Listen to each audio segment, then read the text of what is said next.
Good evening, Matt Wordsworth with ABC News.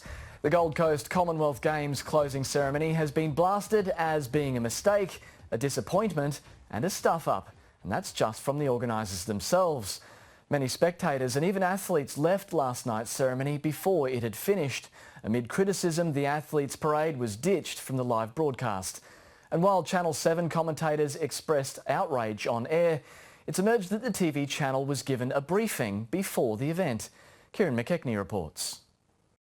A live slapdown from the Channel 7 hosts. I'm furious. They're actually wrecking a tradition that is so important and part of Commonwealth Games.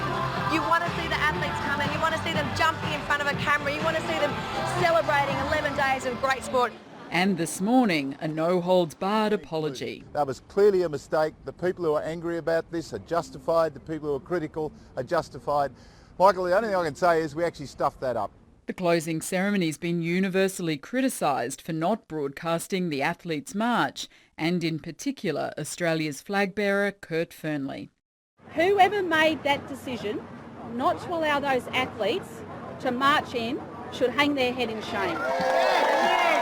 The athletes got their chance to celebrate with fans at Surfers Paradise this morning. You've done so well. I'm so proud of you.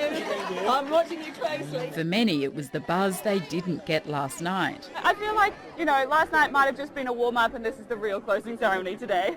It's a shame, not to sort of go out with a big bang, but, we've had such an incredible 2 weeks that I don't think it will tarnish the memories of the Gold Coast. A sporting great says it's a disappointing end after an impressive games haul.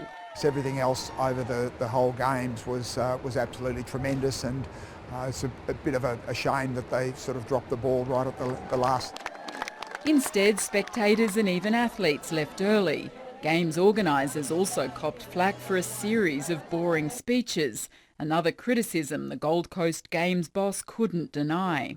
Yeah, there were too many speeches. I shouldn't have spoken. But one of the event's dancers is pointing the finger at Channel 7. Channel 7 had a responsibility to carry the entire presentation of the Games from woe to go. Prior to the closing ceremony, all rights holders, including Channel 7, were given a minute-by-minute briefing of how the event would unfold, complete with a 34-page media guide. That guide made no mention of the athletes marching in during the ceremony.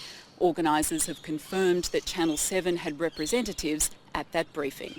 Kieran McKechnie, ABC News.